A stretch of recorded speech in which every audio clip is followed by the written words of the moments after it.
ধরুন বঙ্গবন্ধু শেখ মুজিবুর রহমানের জন্ম হয়নি, তাহলে কি দেশ স্বাধীন হতো? হলে সেটা কিভাবে হতো একটু ভেবে দেখুন তো। উত্তর আছে আপনার কাছে? চলুন রেড মৌলভী ভাসানীর কাছে যাওয়া যাক। তিনি স্বাধীনতার কথা অনেকবার বলেছিলেন, কিন্তু কখনোই উল্লেখযোগ্য কোনো সাড়া পাননি। একজন একজন করে অন্যান্য নেতাদের কথা আমরা যদি একটু মনে করতে থাকি বা বিবেচনায় আনি, তাহলে এটা স্পষ্টভাবে দেখব যে কারুর দ্বারাই স্বাধীনতা অর্জন সম্ভব হয়নি, হতো না। বাংলাদেশের স্বাধীনতার প্রশ্নে সারা দেশের মানুষকে একতাবদ্ধ করতে পেরেছিলেন একমাত্র, আমি আবারও বলছি, একমাত্র বঙ্গবন্ধু শেখ মুজিবুর রহমান। এই মানুষটি জন্ম না নিলে পাকিস্তানিরা আজও এ দেশে রক্তের হোলি খেলতো, আর আপনারাই লড়কে লেঙ্গে পাকিস্তান পাকিস্তান বলে বলে ওদের পা ধোয়া পানি খেতেন। ব্যস্ত হবেন না, কিভাবে আওয়ামী ফেসিবাদীদের দূর করে বঙ্গবন্ধুকে উপযুক্ত সম্মান দেয়া যায় সেটা নিয়ে একটু পরেই আলোচনা করছি। তবে সাথে আরও বলবো ৭২ থেকে ৭৫-এর সমস্যা নিয়েও। কিন্তু প্রথমে আপনাদেরকে বুঝতে হবে বঙ্গবন্ধু ঠিক কতটা সম্মান পাওয়ার যোগ্য। এক কথায় যদি বলি, স্বাধীন বাংলাদেশ মানেই বঙ্গবন্ধু শেখ মুজিবুর রহমান। এই বঙ্গবন্ধুর সাথে কেউ কেউ তাজউদ্দিন আহমেদের তুলনা করেন। আসলে তাজউদ্দিন আহমেদ ছিলেন বঙ্গবন্ধু নামক বটবৃক্ষের নিচে বেড়ে ওঠা এক বনসায়ী। তখনকার সময়ে বেশিরভাগ নেতারাই তাই ছিলেন, অর্থাৎ বনসায়ী। তবে সকল স্বাধীনতাকামীদের অবদানকে অবশ্যই আমাদেরকে স্বীকার করতে হবে। আওয়ামী লীগ যতটুকু স্বীকার করেছে তা মোটেও যথেষ্ট ছিল না, কিন্তু তাই বলে এদেরকে বঙ্গবন্ধুর সমান কোনোভাবেই বানানো যায় না। বিএনপির মাথামোটা কিছু সমর্থক জিয়াউর রহমানকে বঙ্গবন্ধুর পর্যায়ে তুলে ফেলতে চান, অথচ স্বয়ং জিয়াউর রহমান বঙ্গবন্ধুকে জাতির পিতা বলে অকপটে সম্বোধন করেছেন। দল হিসেবে বিএনপি জামায়াতীদের সাথে মিশে বঙ্গবন্ধুকে বাদ দেওয়ার আপ্রাণ চেষ্টা করেছে এবং বহুবার বহু ঘটনার মাধ্যমে সেসব তারা স্পষ্ট করেছে। আমি মনে করি এটা ছিল তাদের ষড়যন্ত্র। এই যে আওয়ামী লীগ বঙ্গবন্ধুর ইমেজকে নিয়ে ব্যবসা করে, অর্থাৎ নিজের স্বার্থে ব্যবহার করছে, এটা তারা কোনোভাবেই করতে পারতো না যদি বিএনপি সহ অন্যান্য রাজনৈতিক দলগুলো বঙ্গবন্ধুকে তাঁর প্রাপ্য সম্মানটুকু প্রদান করত। যেখানে জিয়াউর রহমানকে বঙ্গবন্ধু নিজেই নিয়োগ দিয়েছিলেন, সেখানে বঙ্গবন্ধুকে পেছনে ফেলে জিয়াউর রহমানকে উপরে তোলা যায় কিভাবে, সেটি আমার কোনোভাবেই বুঝে আসে না। নিশ্চয়ই আপনারা মন্তব্য করে জানাবেন এটি কিভাবে সম্ভব। যাই হোক, মূল কথায় ফিরে যাই। বঙ্গবন্ধুর মূল চাওয়া ছিল জাতিকে একতাবদ্ধ করা, এবং তিনি তা করতে সক্ষম হয়েছিলেন। বঙ্গবন্ধু চেয়েছিলেন সহিংসতা ছাড়াই দেশের স্বায়ত্ত শাসন অর্জন করতে, যা স্বাধীনতার দরজা খুলে দেবে। এজন্যই তিনি ৭ই মার্চের ঐতিহাসিক সেই ভাষণে সরাসরি স্বাধীনতার ঘোষণা করেননি, কারণ তিনি জানতেন যুদ্ধ রক্তের বন্যায় ভাসিয়ে দেবে আমাদেরকে, তাই সেটি এড়িয়ে যাওয়াই একজন সৎ নেতার কাজ। বঙ্গবন্ধু সেটি করেছিলেন, কিন্তু পাকিস্তানি হানাদারেরা ২৫শে মার্চ বাংলাদেশিদের উপর ঝাঁপিয়ে পড়ে যুদ্ধকে অনিবার্য করে তুলল। এই অবস্থায়ও অকুতোভয় বঙ্গবন্ধু পালিয়ে যাননি। তিনি পালালে সব কিছু শেষ হয়ে যেত, সবাই পাকিস্তানের বশ্যতা মেনে নিতে বাধ্য হতো, আর বঙ্গবন্ধু পরিণত হতেন সামান্য এক বিচ্ছিন্নতাবাদী নেতায়। বলা হতো তিনি ভারতে পালিয়ে গিয়ে পাকিস্তানের বিরুদ্ধে ষড়যন্ত্র করছেন। আমরা যদিও বা তখন সিরাজুল আলম খান, আব্দুর রব সহ অনেক বিপ্লবীদেরকে দেখতে পেয়েছি, তবে স্বাধীনতার পর ওনারা কতটুকু নেতা হতে পেরেছিলেন সেটাও কিন্তু আমরা জানি। জেলে যাওয়ার পর বঙ্গবন্ধুর ফাঁসি হওয়াটা এক প্রকার নিশ্চিত ছিল, কিন্তু পাকিস্তানিরা সেই সাহস করে ওঠেনি এবং বাংলাদেশ স্বাধীন হওয়ার পরে দেশে ফিরলে বঙ্গবন্ধুকে সবাই কিন্তু বরণ করে নেয়। সেই জনসমুদ্র আমরা দেখেছি। সকল অর্থেই বঙ্গবন্ধু হয়ে উঠেছিলেন বাংলাদেশিদের অবিসংবাদিত নেতা। এবার চলুন অধ্যাপক ডক্টর হুমায়ুন আজাদের কালজয়ী গ্রন্থ আমরা কি এই বাংলাদেশ চেয়েছিলাম থেকে বঙ্গবন্ধু ও স্বাধীনতা প্রসঙ্গে কয়েকটি লাইন পড়ে নেওয়া যাক। মুজিব যদি ধরা না দিয়ে পালিয়ে গিয়ে মুক্তিযুদ্ধ করতেন, কোনো ভাঙা বেতার কেন্দ্র থেকে স্বাধীনতা ঘোষণা করতেন, তাহলে কি আমাদের মুক্তিযুদ্ধ আরও তীব্র, আরও সফল হতো? তাহলে কি তিনি মুজিব হতেন? তাহলে তো তিনি হতেন মেজর জিয়া। মুজিব পালিয়ে গিয়ে মুক্তিযুদ্ধের ঘোষণা দিলে মুক্তিযুদ্ধ হতো না, তিনি মুজিব হতেন না, হতেন সামান্য বিচ্ছিন্নতাবাদী, এবং আমরা একটি বিশাল রাজনৈতিক ভাব প্রতিমাকে হারাতাম। মুক্তিযুদ্ধে আমরা এত অনুপ্রেরণা বোধ করতাম না। যোদ্ধা মুজিব থেকে বন্দি মুজিব ছিলেন অনেক শক্তিশালী ও প্রেরণাদায়ক। তিনি তখন হয়ে উঠেছিলেন মহানায়ক, ঘোষকের থেকে অনেক ওপরে যার স্থান। মুক্তিযুদ্ধের সময়টি ভরে তিনি ছিলেন নিয়ন্ত্রক ও প্রেরণা। তিনি ছিলেন এক অর্থে মুক্তিযুদ্ধ। পাকিস্তানের কারাগারে তিনি হয়তো মুক্তিযুদ্ধের কথা জানতেনও না, পাকিস্তানিরা তাকে তা জানতেও দেয়নি, মুক্তিযুদ্ধের রূপ কি তা হয়তো তিনি কল্পনাও করতে পারেননি, কিন্তু সকল বাঙালির রূপ ধরে তিনিই করে চলেছিলেন মুক্তিযুদ্ধ। মুক্তিযুদ্ধে প্রতিটি বাঙালি ও মুক্তিযোদ্ধাই ছিল মুজিবের দ্বিতীয় সত্তা। মুজিবের বন্দিত্ব মুক্তিযুদ্ধের ঘোষণার থেকে অনেক বড় ঘটনা। ঘোষণা করে ঘোষক হওয়া যায়, মুজিব হওয়া যায় না। এখন নোবেল হাতে নিয়ে দেশে এক রিসেট বাবার আগমন হয়েছে। তিনি রিসেট বাটন চেপে কোন ইতিহাস মুছে ফেলতে চান? মুছে ফেলতে পারবেন? তার অন্যতম ঘেটুপুত্র আবার কয়েকজন নেতাকে বাঁশের লাঠিতে ঝুলিয়ে ওপরে তুলতে গিয়ে স্লোগান দিচ্ছে এভাবে যে হাসিনা মুজিব মুর্দাবাদ মুর্দাবাদ। শেখ হাসিনার সাথে শেখ মুজিবকে একসাথে তুলনা করার রাজনীতিটা যদি খেয়াল করেন তাহলে স্পষ্ট হবেন এ কিভাবে বাটপারি করতে চাইছে। এই ছেলেটি উপরে তুলতে চাইছে এ.কে ফজলুল হক, সোহরাওয়ার্দী, আবুল হাশেম, যোগেন্দ্রনাথ আর ভাসানীকে। অবশ্য প্রবল ইচ্ছা থাকা সত্ত্বেও সে নিজামী বা গোলাম আজমকে এই লিস্টে যোগ করার সাহস পায়নি। রাজাকারের বাচ্চাদের কত দুঃখ, বাপদের নামও লিস্টে নিতে পারে না। যাই হোক, যোগেন্দ্রনাথ হিন্দুদের সাথে বিশ্বাসঘাতকতা করে দেশ বিভাগের পর ভারতে পালিয়েছিলেন। আর বাদ বাকি নেতাদের ইতিহাস তো আমরা সবাই জানি। নিশ্চয়ই ওনাদের সামনে আনা দরকার, কিন্তু স্বাধীনতা যুদ্ধে অবদান প্রশ্নে ওনারা বঙ্গবন্ধুর ধারে কাছেও আসতে পারবেন না। তাই কেউ রিসেট বাটন চেপে দেওয়ার আগে তাকে ভেবে দেখতে হবে বাটন চেপে অন্য কোথাও অন্য কোনো কোষে যেন চাপ পড়ে না যায়। কারণ ফাও আলুর দোষে প্যারা খেয়ে চাপাচাপি করতে গিয়ে মধ্যরাতে চিৎকার করে পাড়া মহল্লাকে একত্রিত করে ফেলতে যাবেন না। এবং এই ধরনের ফাতরামি করতে আসলে আমরাও কিন্তু ডিলিট বাটনে প্রেস করে আপনাদের মতো 2 দিনের অবৈধ সো কল্ড উপদেষ্টাদের হাপিস করে দেব। বিষয়টি মাথায় রাখবেন। আর যদি কেউ কিছু নাও করে, এমনিতেই সময়ের স্রোতে নর্দমায় স্থান নেবেন। এটাই হবে আপনাদের পরিণতি। এই যে আপনারা সরকারে জেগে বসলেন, গণভোট বা নির্বাচনের আয়োজন করেছিলেন, কারা আপনাদেরকে এখানে বসিয়েছে? আপনারা কিভাবে বৈধ হলেন? অন্তত যারা আন্দোলন করেছে তাদের ম্যান্ডেট নিয়েছিলেন? কোনো ভোট হয়েছিল? কখন, কোথায়? তাহলে আপনারা বৈধতা পেলেন কিভাবে?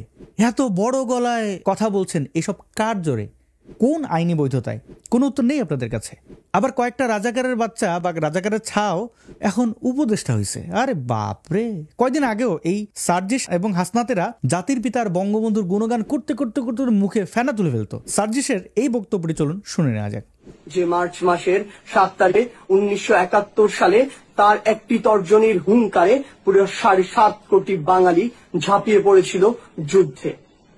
যুদ্ধ শেষে ছিনিয়ে এনেছিল স্বাধীন দেশের স্বাধীন পতাকা। অনেকে বঙ্গবন্ধুর সেই ভাষণকে আব্রাহাম লিঙ্কনের গেটিসবার্গের ভাষণের সাথে তুলনা করে থাকেন, কিন্তু আমি কখনো সেই তুলনা করিনি। কারণ যে ভাষণ স্বাধীনতার 50 বছর পরেও যে ভাষণের প্রতিটি শব্দ আমাকে শিহরিত করে তোলে, সে ভাষণ পৃথিবীর অন্য কোনো ভাষণের সাথে তুলনাযোগ্য হতে পারে না। তাই তো আহমদ ছফা যথার্থই বলেছিলেন। তিনি বলেছিলেন, বাঙালি জাতির শ্রেষ্ঠ কাব্য বলাকা সোনার তরী কিংবা গীতাঞ্জলি নয়, বাঙালি জাতির শ্রেষ্ঠ কাব্য আর দাবায় রাখতে পারবা না।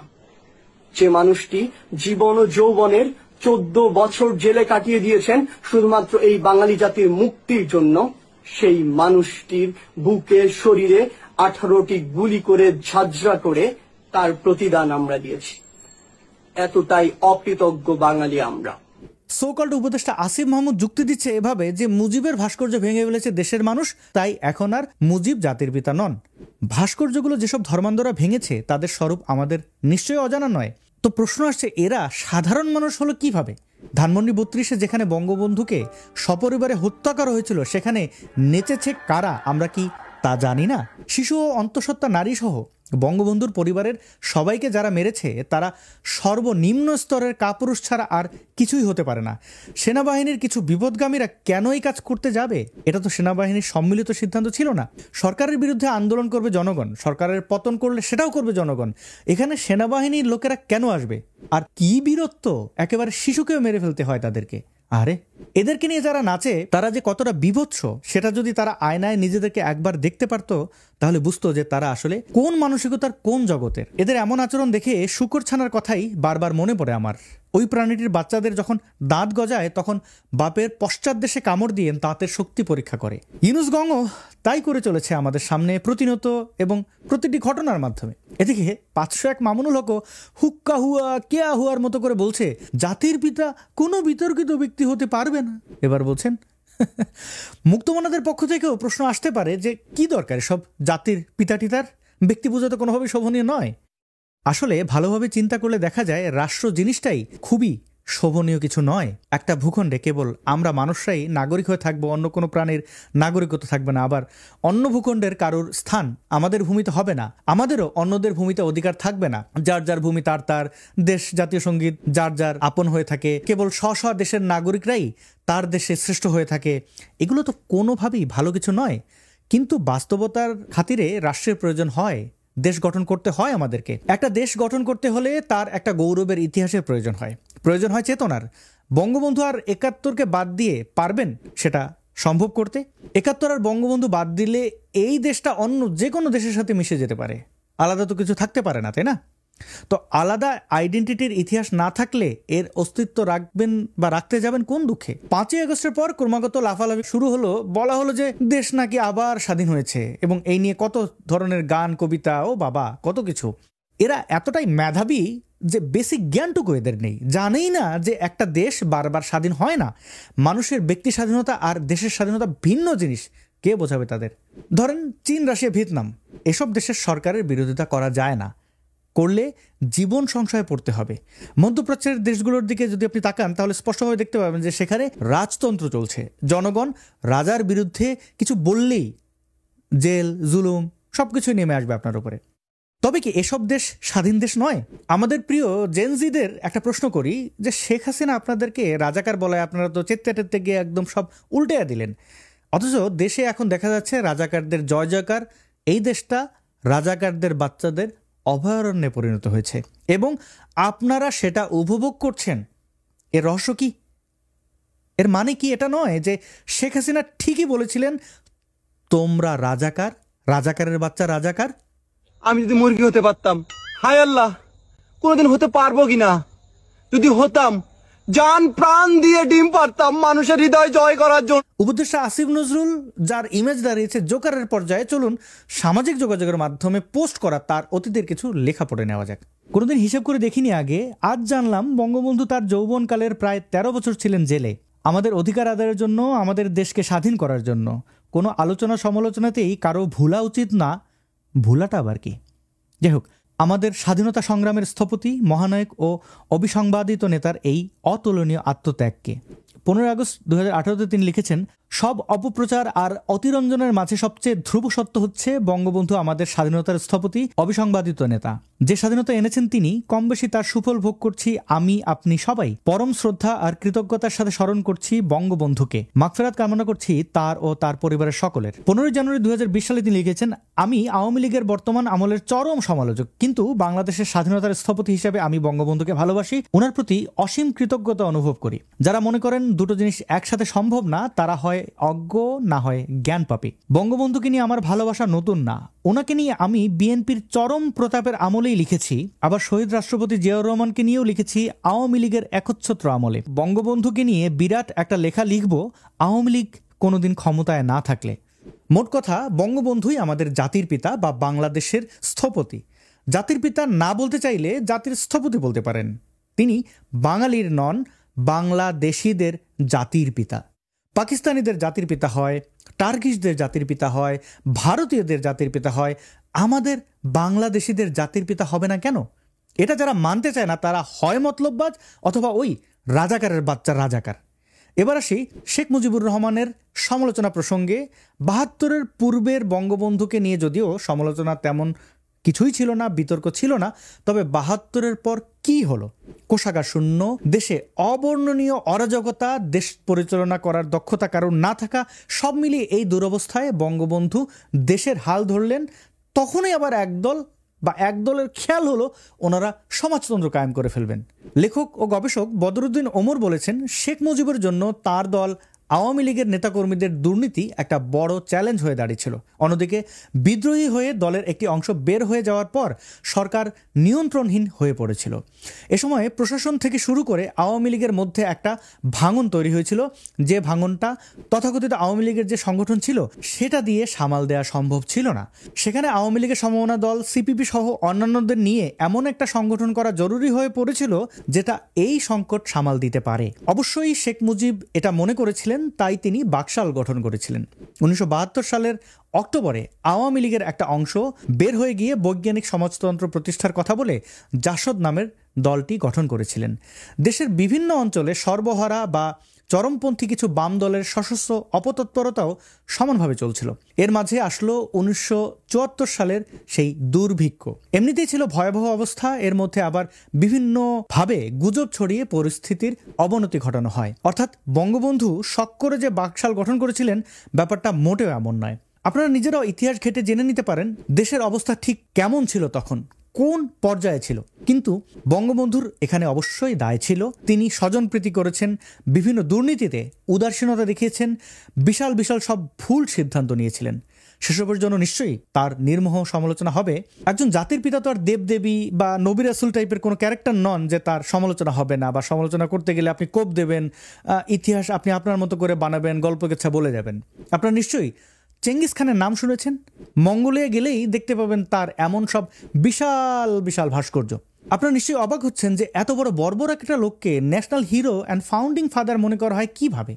ভিয়েতনামের জাতির পিতা হো চি মিন কি গণতন্ত্র ফিরিয়ে এনেছিলেন? অবাক করার বিষয় হচ্ছে সেখানে এখনো গণতন্ত্র নেই। কথিত সমাজতন্ত্র আর সরকারি দুর্নীতিতে নিমজ্জিত দেশটি। সংবাদ মাধ্যমগুলো এমনভাবে নিয়ন্ত্রিত যে এসব খবর বাইরে বেরোনোর কোনো উপায় নেই। চীনের মাও জেদং, আমরা যাকে মাও সে তুং হিসেবে চিনি, তিনি কিন্তু লক্ষ লক্ষ মানুষের মৃত্যুর কারণ হয়েছিলেন। স্ট্যালিন তো গণহত্যা চালিয়েছিলেন।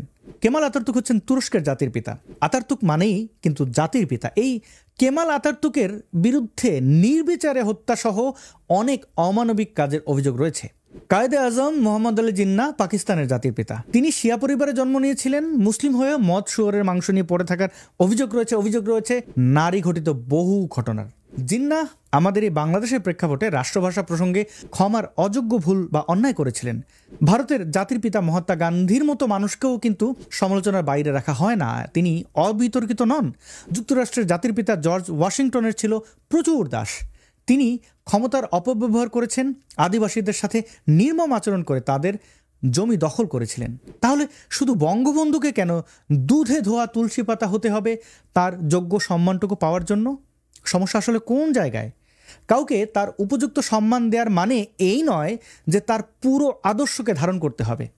ভেবে দেখুন, আওয়ামী লীগও কিন্তু বঙ্গবন্ধুকে বা বঙ্গবন্ধুর সকল আদর্শকে ধারণ করে না। আওয়ামী লীগ কেন সুযোগ পায় বঙ্গবন্ধুর ইমেজকে ব্যবহার করার? কারণ অন্য কেউ তার নাম মুখে নিতে চায় না। তাহলে আওয়ামী লীগ তো এই সুযোগ নেবেই। বিএনপি সহ অন্যান্য দলগুলো যদি বঙ্গবন্ধুর প্রতি উপযুক্ত সম্মান দেখাতো, বঙ্গবন্ধুকে নিজের বলে দাবি করতে পারত, তবে আওয়ামী লীগ কি এতটা বেপরোয়া হয়ে যেতে পারত? বর্তমান এই কথিত সরকার যে বেশ জানান দিয়ে বঙ্গবন্ধুকে, স্বাধীনতার ইতিহাসকে হেয় করে চলেছে, এর ফলাফল যে খুব খারাপ হবে তা কিন্তু বলা বাহুল্য। আমরা অবশ্যই একটা সভ্য জাতি গঠন করে তুলতে পারবো এবং বঙ্গবন্ধুকে তার প্রাপ্য সম্মানটুকু দিতে পারবো। আর অবশ্যই সকল ফ্যাসিবাদ, তার ইমেজ নিয়ে ব্যবসা, এমনকি তার নিজের যে সকল আদর্শ বর্তমান সময়ে অনুপযোগী, সেগুলোকে নির্দ্বিধায় বাদ দেব। পৃথিবীর সর্বত্রই এমন হয়ে এসেছে, আমরাও এমনটা করতে পারবো। মনে রাখতে হবে, বঙ্গবন্ধু আমাদের জাতির পিতা, আমাদের জাতির স্থপতি। বঙ্গবন্ধুকে কোনোভাবেই কোনো ব্যক্তি, কোনো প্রতিষ্ঠান মুছে ফেলতে পারবে না। জয় বাংলা।